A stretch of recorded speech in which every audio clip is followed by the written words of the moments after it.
Tapi rupanya ada yang merespon, ada relawan yang ternyata berinisiatif untuk membuat Jumat Berkah ini, ya. Dan insya Allah nanti setiap Jumat ada titik-titik yang akan secara serentak juga memberikan donasi dari para relawan dalam bentuk makan siang gratis, ya. Teman-teman media yang saya cintai semuanya, alhamdulillah hari ini saya hadir di warteg Pak Agus nih. Nama wartegnya apa Pak Agus? Warteg Khas Tegal. Hah? Warung Khas Tegal. Warung Khas Tegal. Ya, Khas Tegal dari tahun 80. Dari tahun 80 ini. Ini sudah generasi keberapa Pak Agus? Ya, generasi kedua. Generasi kedua, ya. Hari ini di Meruya ini baru ada salah satu dari titik yang sekarang ini ada cukup banyak titik. Berapa ya kemarin? Berapa nanti sekarang hari ini?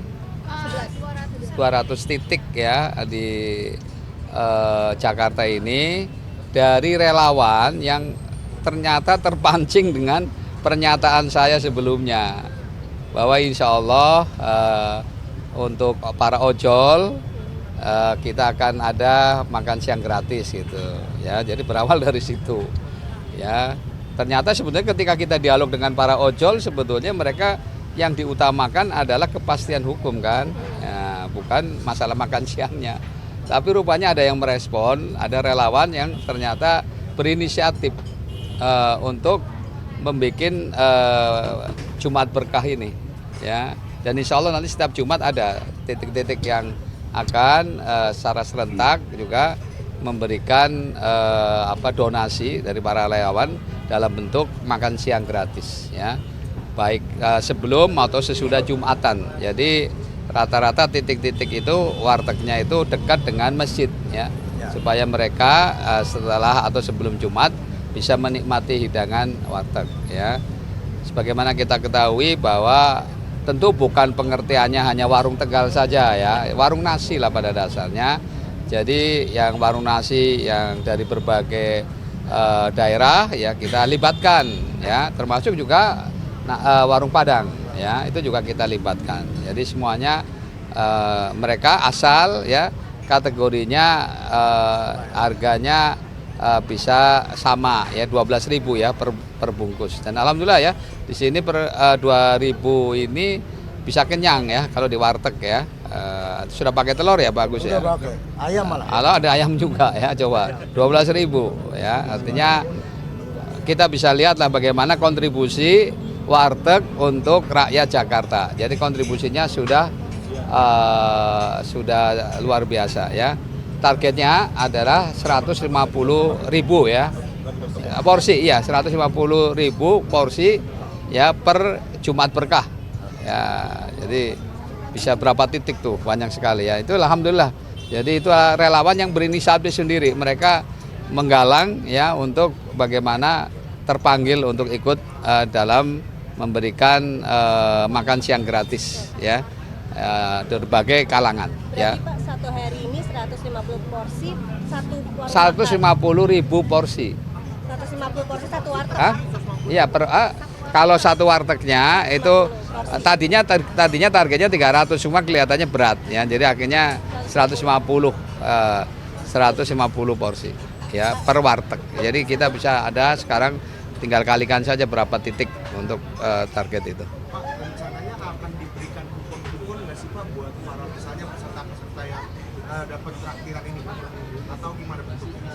Ya ini saya serahkan sepenuhnya kepada relawan ya, karena ini kan sumbangan relawan mereka ya. Tapi intinya tadi pertama kalau dalam konteks Jumat Berkah ya prioritasnya tentu jamaah masjid yang pada sholat di masjid itu. Jadi atau sebelum atau sesudah sholat Jumat mereka bisa makan gratis di warung nasi terdekat. Intinya sih seperti itu ya. Ya, jadi terbuka ya apa aja. Ojol aja ya, Pak?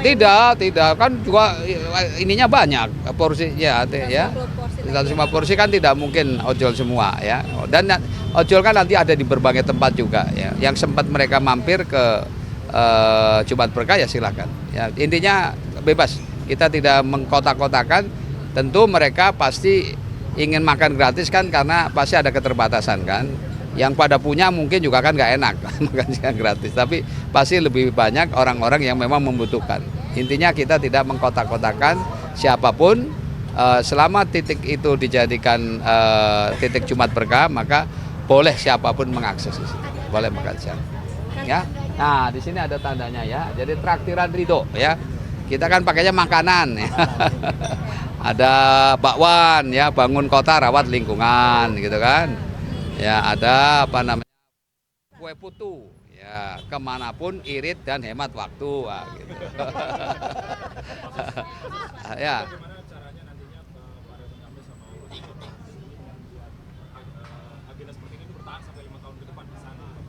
Ya saya kira apalagi nanti ya kalau kita sudah punya kendali memegang pemerintahan, pasti banyak pengusaha ataupun para perusahaan-perusahaan yang pasti akan terlibat. Ya karena kan mereka pada punya dana CSR. Apalagi itu akan mudah sekali. Pasti mereka banyak akan terlibat ya. Ya jadi insya Allah ini akan memberikan dampak yang besar bagi rakyat warga Jakarta ya. Jadi kita bisa jamin lah nggak ada warga Jakarta kelaparan insya Allah ya. Kalau Ridho menang ya insya Allah. Betul. Ya ini salah satu dari juga pemberdayaan UMKM ya. Sebetulnya kalau warteg ya di krisis apapun paling eksis ya. Karena namanya jualan makanan dan murah lagi dan kadang-kadang bisa utang ya. Nah itu kelebihan warteg di situ ya. Jadi dia tetap survive. Cuma kita tentu ya bagian dari apresiasi pada mereka, maka kita ya prioritaskan ya untuk ikut terlibat ya dalam Jumat Berkah ini ya. Dan alhamdulillah sekali lagi ini baru relawan yang mungkin masih terbatas ya yang ikut terlibat. Nah tapi tadi kalau sudah ada memegang kendali pemerintahan tentu saya yakin akan banyak lagi yang terlibat. Ini titiknya bisa dicek di Instagram langsung. Oh ada ya, di Instagram sudah di launch ya, bisa ya. Ya, oke. Nanti di mana saja pada Jumat depan misalnya di mana aja nanti silahkan bisa dicek. Nama Mas? Ada lagi? Ya, oke. Ini dulu. Iya, Pak, ini tadi kan selain warteg tadi kan untuk pemberdayaan UMKM dan juga kalau kata Pak Ridwan juga sebagai untuk kota perdagangan begitu kan setelah tidak menjadi ibu kota lagi Pak. Selain itu Pak, ini kita beralih ke debat kedua kan lingkungan dan juga kemiskinan. Bapak juga kan seringkali belusukan atau berkampanye berbau dengan pertanian begitu Pak, farming, kemudian juga mengunjungi permukiman yang ramah dengan perkebunan. Nah, Bapak kan juga backgroundnya sebagai dulu Kementan begitu Pak. Nanti seperti apa sih Pak yang mungkin garis besar prioritas yang akan Bapak siapkan dengan background Bapak juga? Saya 2 hari yang lalu baru bertemu dengan kalangan para pelaku urban farming di Jakarta. Ternyata saya cukup surprise juga. Ternyata banyak anak-anak muda yang terlibat dalam urban farming ya. Kemarin ada yang di kalangan peternak, ada dari pemelihara ikan ada ya, kemudian juga kemarin yang hadir saya lihat bunga ya, anggrek juga ada. Jadi ternyata mereka itu sudah bergerak terus sejak saya dulu canangkan yang namanya KRPL ya. Zaman saya menteri kan saya mencanangkan kawasan rumah pangan lestari. Bahkan sudah di launching oleh Pak Presiden SBY waktu itu secara nasional. Waktu itu launchingnya di Pacitan ya. Nah ternyata di Jakarta ini sendiri saya takjub masih banyak yang program itu masih jalan ya. Dan tanah-tanah di Jakarta yang terlantar itu banyak sekali. Nah ini lagi kita data persisnya berapa. Nah nanti kita akan mereka sendiri berharap ya kepada pemerintah daerah untuk nanti bisa memanfaatkan lahan terlantar itu. Karena antusiasmenya untuk mereka tetap memanfaatkan lahan yang terlantar itu luar biasa. Anak-anak muda sekali lagi ya. Dan penghasilannya kemarin yang untuk ikan lele saja, pembibitan ikan lele itu antara 6 sampai 10 juta per bulan. Bayangkan coba. Di bawah ini, di bawah jembatan yang di Kali Ciliwung itu, yang dekat Binawan itu. Ya, Kalibata. Itu saya kemarin ke sana ketemu langsung dengan pemeliharanya Pak Iqbal sedu motornya. Nah, itu satu. Kemudian ada lagi petani anggur di Durensawit, di Kalimalang. Ya. itu ternyata juga dia dengan otodidaknya dia bisa memanfaatkan lahan yang tadinya untuk pembuangan sampah di situ hanya 500 meteran, tapi dia bisa menghasilkan untuk ini bibit-bibit anggur. Jadi nanti orang yang mau melihara anggur tinggal siap tanam aja ya dari situ. Nah, itu contoh ya. Jadi sebetulnya sekali lagi sepanjang ada kemauan jalan itu banyak terbuka gitu ya. Gitu. Nah, makanya nanti kaitan dengan urban farming ini salah satu yang nanti akan kita dorong ya, akan kita upayakan supaya mereka-mereka yang terutama yang masih nganggur ya, kita akan latih. Ya, jadi pelatihan-pelatihan yang siap kerja. Ya. Dan juga modalnya kan nanti akan kita siapkan juga. Pinjaman antara 500.000 sampai 10 juta tanpa bunga dan tanpa agunan. Ya, itu kita siapkan. Jadi insya Allah nggak ada alasan nganggur gitu. Pokoknya asal tinggal mau apa tidak gitu ya. Nah, ya nanti bukan sore, besok kan yang ke urban farming. Nanti sore ini saya akan mengunjungi salah satu kelompok tani di Jakarta, bayangkan aja. Ya, KTNA di Jakarta. KTNA itu kelompok tani andalan. Ya, di Karet ya. Ini sore ini diantaranya. Sudah lama dia minta saya mengunjungi. Baru kesempatan sore ini. Nanti ikut aja biar menyaksikan benar nggak itu di Jakarta ada pertanian gitu ya. Nah, boleh. Mungkin Pak Agus cerita sedikit tentang ini ya, warteg ini, dan ini dari Kowarteg ya. Ya. Jadi dapat program ini bagaimana? Silakan Pak. Alhamdulillah saya dari Kowarteg yang generasi kedua dari tahun lalu Covid, sekarang bertahan. Mudah-mudahan dengan kepemimpinan Ridwan Kamil Pak Susmono banyak program membantu UKM, terutama rakyat kecil. Seperti pedagang warteg itu sekarang ini banyak gulung tikar karena ada yang kontrak, ada yang amplus. Nah, kita alhamdulillah bertahan karena punya hak milik. Termasuk di sebelah saya dari Ketua Utara, Jakarta Utara, sama mengalami hal yang krisis. Semoga yang kita harapkan dengan pimpinan Ridwan Kamil dan Pak Susmono banyak lapangan kerja, karena orang warteg itu menyangkut pekerja bawah, Pak. Ya, dari arus bawah. Jadi beliau itu bisa makan, kalau pas lagi nggak ada gajian dia bisa utang, ya kan? Saya rasa untuk usaha-usaha yang lain juga akan mengikuti. Makanya kita berharap lebih dari program-program Pak Susmono, termasuk makan gratis, ya kan? Itu bagus untuk memperdayakan warteg dan UKM. Karena mengingat semenjak Covid ini daya tarik, daya beli itu merosot. Mungkin tambahan dari Pak Ketua Utara.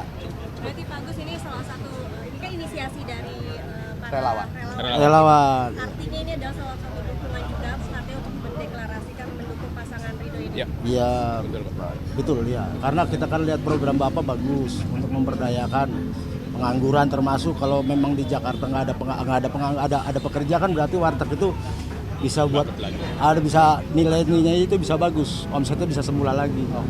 Ya, itu aja. Mungkin ada pertanyaan lagi? Ya, jadi ini ya intinya tadi ternyata banyak warteg itu terganggu karena konsumen. Nah, konsumen itu berkurang karena lapangan kerja berkurang. Jadi ada korelasinya itu.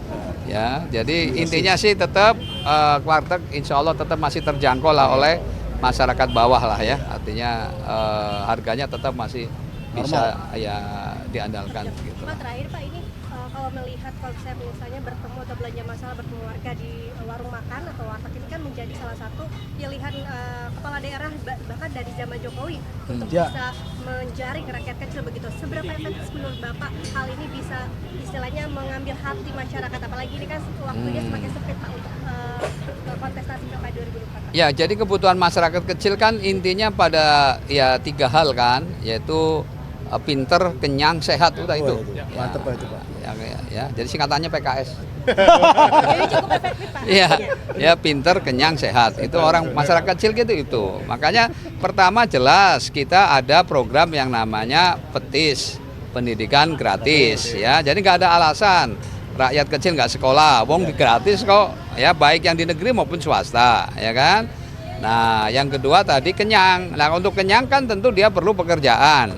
Nah, makanya tadi diantaranya tadi saya singgung soal urban farming misalnya, atau nanti pelatihan-pelatihan apa, ya bahkan perempuan-perempuan yang masih produktif pun akan dilatih, ya. Kemudian juga jiwa kewirausahaan akan kita juga dorong. Bahkan kita berikan kesempatan magang, ya, jadi ajudan gubernur, ajudan wakil gubernur, nanti ajudan wali kota, ajudan camat dan segala. Jadi nanti mereka itu banyak peluang-peluang ya untuk ikut pelatihan-pelatihan yang kemudian bisa magang juga di perusahaan-perusahaan yang nanti dia langsung bisa bekerja. Nah, terutama yang lulusan-lulusan SMK, nggak ada alasan lulusan SMK nganggur. Ya, itu yang akan kita lakukan. Yang ketiga sehat.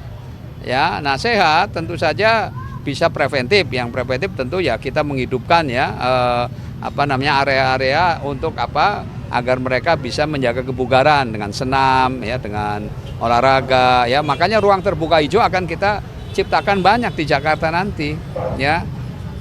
Saya selalu kalau ditanya Ekopark rata-rata kenal, nyaman nggak nyaman, senang nggak senang ya. Nah kalau itu diperbanyak kan pasti akan membuat rakyat Jakarta berbahagia kan ya. Nah jadi untuk kaitan sehat dalam konteks preventif. Untuk yang kuratifnya tentu untuk lansia kan kita sudah jamin dokternya nanti yang datang ke rumah ya. Untuk lansia sekali lagi dokter yang akan datang ke rumah ya. Jadi tidak perlu dia repot-repot dibawa ke puskesmas, dibawa ke rumah sakit, sekarang namanya rumah sehat ya, rumah sehat.